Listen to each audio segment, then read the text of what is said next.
I have a secret weapon. It isn't a high-priced lawyer. It isn't a hidden bank account. It is a small 2-inch scar that nobody knows about. Not my mother, not my best friend, and certainly not the woman I shared a bed with for 7 years. I got it last December on a rainy morning while my wife thought I was getting a cavity filled. It was a vasectomy. Now, I didn't get the procedure because I hated the idea of a family. I did it for her. We had spent months arguing about birth control. We fought about the hormones making her sick. We fought about the stress of her career. I wanted to take that burden away from her. I planned to reveal it on our anniversary as the ultimate gesture of partnership. It was supposed to be a permanent solution so she could stop taking the pills that made her miserable. But I never got the chance to make that gesture because last summer my wife walked into the kitchen with tears in her eyes. She was holding a positive pregnancy test. She didn't just tell me she was pregnant. She framed it as divine intervention. She stood there, glowing like she had just won the lottery. She looked me in the eye and claimed that God had blessed us with a miracle. In that moment, I felt like I had been hit by a freight train. I watched her weep tears of joy. I watched her wait for me to pick her up and spin her around. She expected a celebration, but while she was crying over a miracle, I was doing the math in my head. Procedure, December. Confirmation test, February. Sperm count, 0. There was no miracle. There was only a lie. And as I looked at her, this woman I had trusted with my life, I realized I wasn't looking at my wife anymore. I was looking at a stranger carrying another man's child. The hardest thing I have ever done in my life was not the vasectomy itself. It was the hug that followed her announcement. I had a split-second choice to make. I could have shoved her away. I could have screamed the truth right then and there. I could have told her I was shooting blanks and watched her world crumble. But I knew better. If I confronted her immediately, she would panic. She would try to gaslight me. She would claim the test was a false positive, or worse, she would delete her messages and cover her tracks before I could find the proof I needed for a legal separation. So I became an actor. I forced a smile onto my face. I wrapped my arms around her and pretended to be the happiest man alive. I listened to her talk about how exciting this was.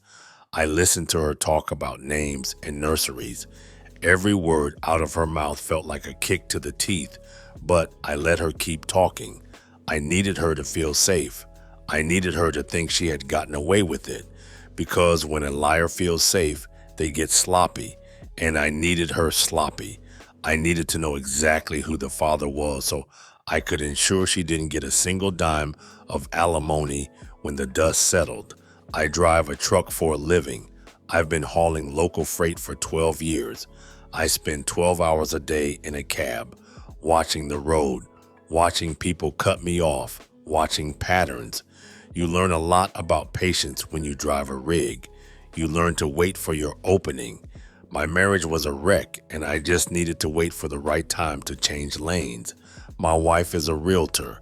It is a job that provided the perfect cover for cheating, late nights, weekend showings, private dinners with clients. It was all built into the job description. For years, I never questioned it. I was the supportive husband who came home tired, smelling like diesel and coffee, happy to see her. But now, looking back, the red flags were everywhere. There was one person in particular who stood out, a coworker. For the last year, she had played a very specific psychological game with me regarding this man. She constantly complained about him.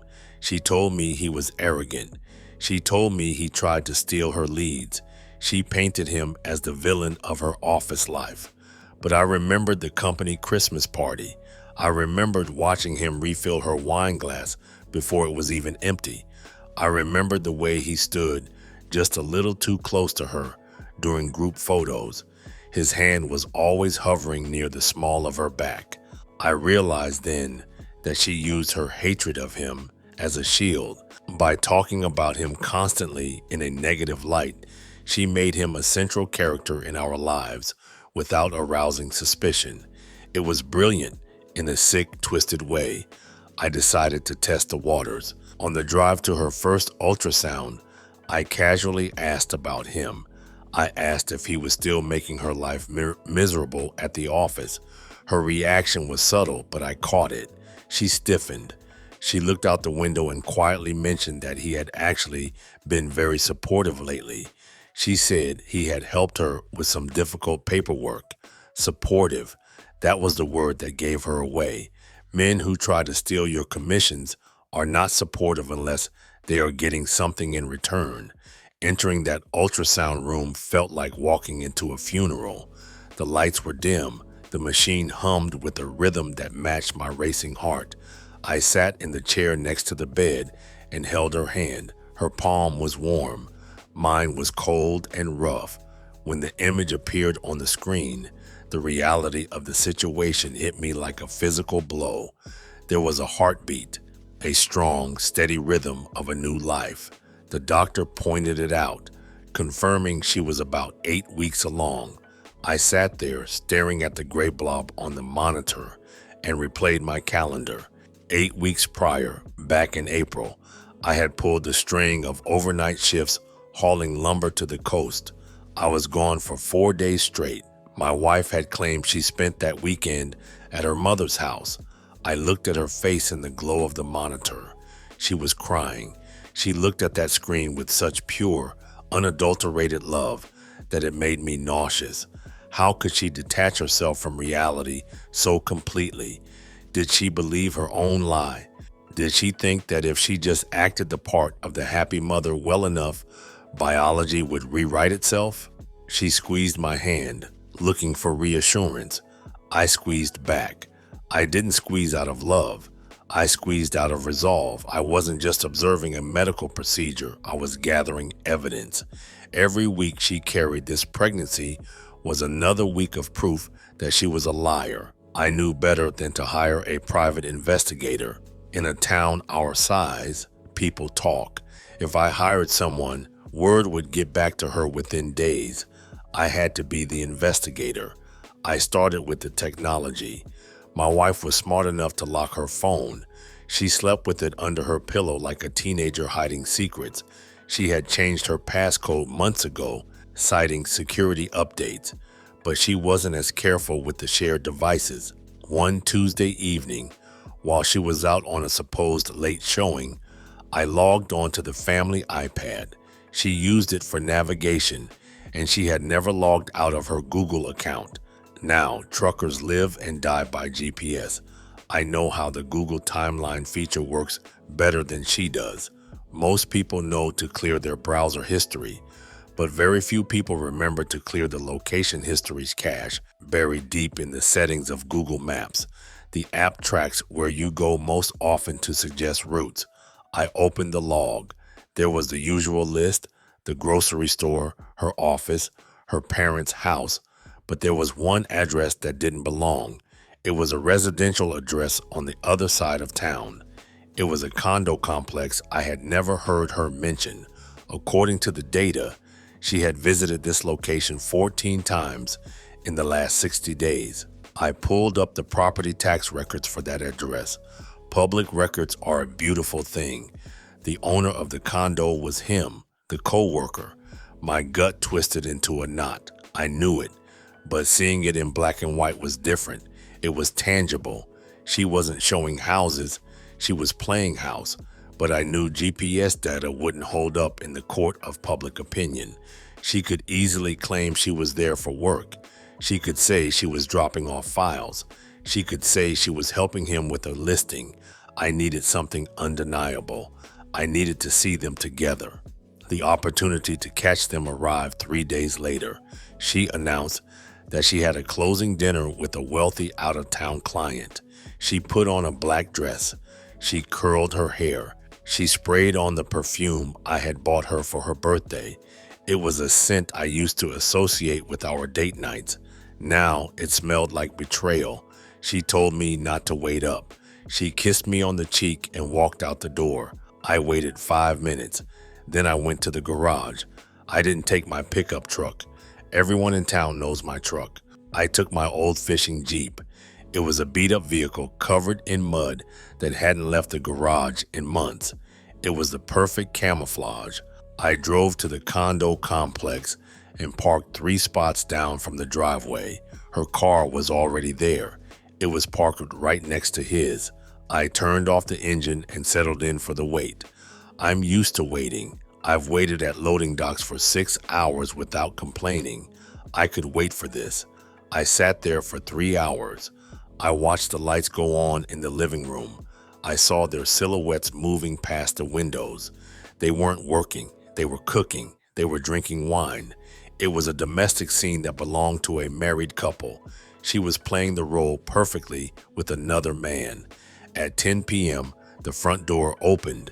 They walked out together. He wasn't wearing a suit, as one would expect for a client dinner. He was wearing sweatpants and a t-shirt. He walked her to her car. I raised my camera. The zoom lens cut through the darkness. I snapped a photo as he put his hands on her waist. I snapped another as she wrapped her arms around his neck. But then he did something that sealed his fate. He knelt down on the driveway. He placed both hands on her stomach, her pregnant stomach, and kissed it gently. She threw her head back and laughed. She ran her fingers through his hair. It was a celebration. He knew about the baby. He knew it was his. They were celebrating their secret right there under the floodlight. They were mocking me without saying a word. I had the kill shot. I drove home in silence. I felt a cold numbness spreading through my chest. When she arrived home 30 minutes later complaining about how exhausting the client was, I didn't even look up from the television. I just told her to get some rest because she was eating for 2 now. The next morning, she brought up the gender reveal party. She was obsessed with the idea. She wanted a spectacle. She wanted smoke cannons. She wanted catering. She wanted a guest list that included everyone we knew. She wanted to invite the neighbors. She wanted to invite our families. She wanted to invite her entire office. She explicitly mentioned wanting to invite the coworker. She claimed it would be good for networking. The nerve of this woman was breathtaking. She wanted to invite her lover to the party where I was supposed to celebrate raising his child. I realized then that she had handed me the perfect weapon. I told her I loved the idea. I told her to invite everyone. I told her I wanted to handle the reveal myself as a surprise for her. I proposed making a video montage of our relationship. I told her it would be a slideshow that would end with the screen turning pink or blue. She clapped her hands in delight. She told me I was the best husband in the world. I spent the next 3 weeks preparing for that party. I contacted the urologist and grabbed a certified copy of my medical records. I printed the high-resolution photos of them in the driveway. I downloaded the GPS logs and created a timeline. I edited the video myself late at night while she was asleep. It started with our wedding photos. It was designed to lull everyone into a false sense of security before the hammer dropped. The day of the party was picture perfect. The sun was shining. The catering was expensive. Our backyard was filled with 60 of our closest friends and family. My parents were there, beaming with pride about their future grandchild. Her parents were there, practically vibrating with excitement, and he was there. The coworker walked in wearing designer sunglasses and an arrogant smirk. He shook my hand and congratulated me on the big news. I squeezed his hand back, perhaps a little too hard. I told him he had no idea what was coming. I watched him circulate through the party. He acted like he owned the place. I saw the stolen glances between him and my wife. They thought they were invisible. They thought they were the smartest people in the room. At 2 p.m., I gathered everyone on the patio. I had set up a massive projector screen. My wife stood next to me, holding her belly. She looked like the queen of the ball. She announced to the crowd that I had made a special video to share this moment with them. The crowd cheered. Phones were raised to record the moment. I picked up the remote control. My palms were sweating, but my hand was steady. I addressed the crowd. I told them that we valued honesty above all else. I told them that the truth was the most important thing in a marriage. I looked directly at the coworker in the back of the crowd. He toasted me with his beer bottle. He was oblivious to the fact that his life was about to end. I pressed play. The music started. It was a soft, acoustic love song that my wife loved. The first few slides were standard: our wedding day, our honeymoon, the dog we adopted. The crowd reacted with the usual smiles. My wife leaned her head on my shoulder, playing the part of the adoring spouse. Then the music cut out. Abrupt silence filled the backyard. The screen went black for a second. This caused a murmur of confusion. Then a new document appeared on the screen. It was a PDF of my medical record. The text was large and legible. Procedure: vasectomy. Date: December 12th. Diagnosis: basically, I was shooting blanks. The silence that fell over the crowd was heavy. It was suffocating. I felt my wife stiffen next to me. She whispered my name. It was a question full of panic. I ignored her. The slide changed. It was a timeline I had created. Vasectomy: December. Conception date: April. Odds of paternity: 0%. My mother gasped. It was a loud, sharp sound that pierced the silence. My wife tried to reach for the remote. She yelled at me to stop. She claimed it was a sick joke. I held the remote out of her reach and raised my voice so everyone could hear. I asked a question that was on everyone's mind. If the baby wasn't mine, then whose was it? The next slide appeared. It was the GPS map. The red dots clustered around the coworker's address. Destination: the coworker's address. Frequency: 14 visits in 60 days. My wife looked like she had just swallowed a mouthful of broken glass. She looked like she was about to throw up right there on the patio. In the back of the crowd, the sound of shattering glass broke the tension. The coworker had dropped his beer, and then the final slide, the reveal. It was the photo from the driveway, crystal clear, high definition. The coworker kissing my wife, his hand on her pregnant stomach. The text overlay I had added didn't say "it's a boy" or "it's a girl." It said in massive red block letters, "It's his." The backyard turned into a war zone. My wife screamed. It wasn't a scream of fear. It was a scream of pure, unfiltered humiliation. She tried to stand in front of the screen to block the image, but it was too late. The truth was 10 feet tall. Her father walked up to the front. He looked at the screen. He looked at his daughter. He looked at the man in the back. He asked her if it was true. She tried to deny it. She shrieked that I was crazy. She claimed I had faked the records, but I calmly reminded her that I hadn't faked the vasectomy, and I certainly hadn't faked the man standing in my backyard who looked like he wanted to dig a hole and crawl into it. Everyone turned to look at the coworker.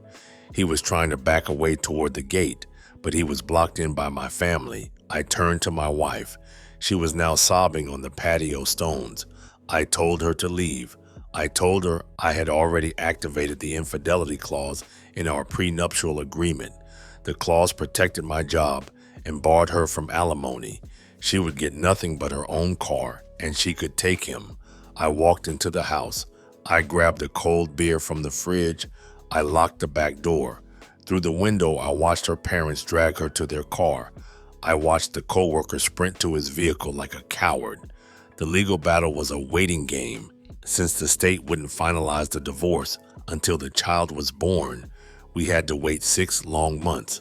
But the moment that baby arrived, the court-ordered DNA test confirmed what I already knew.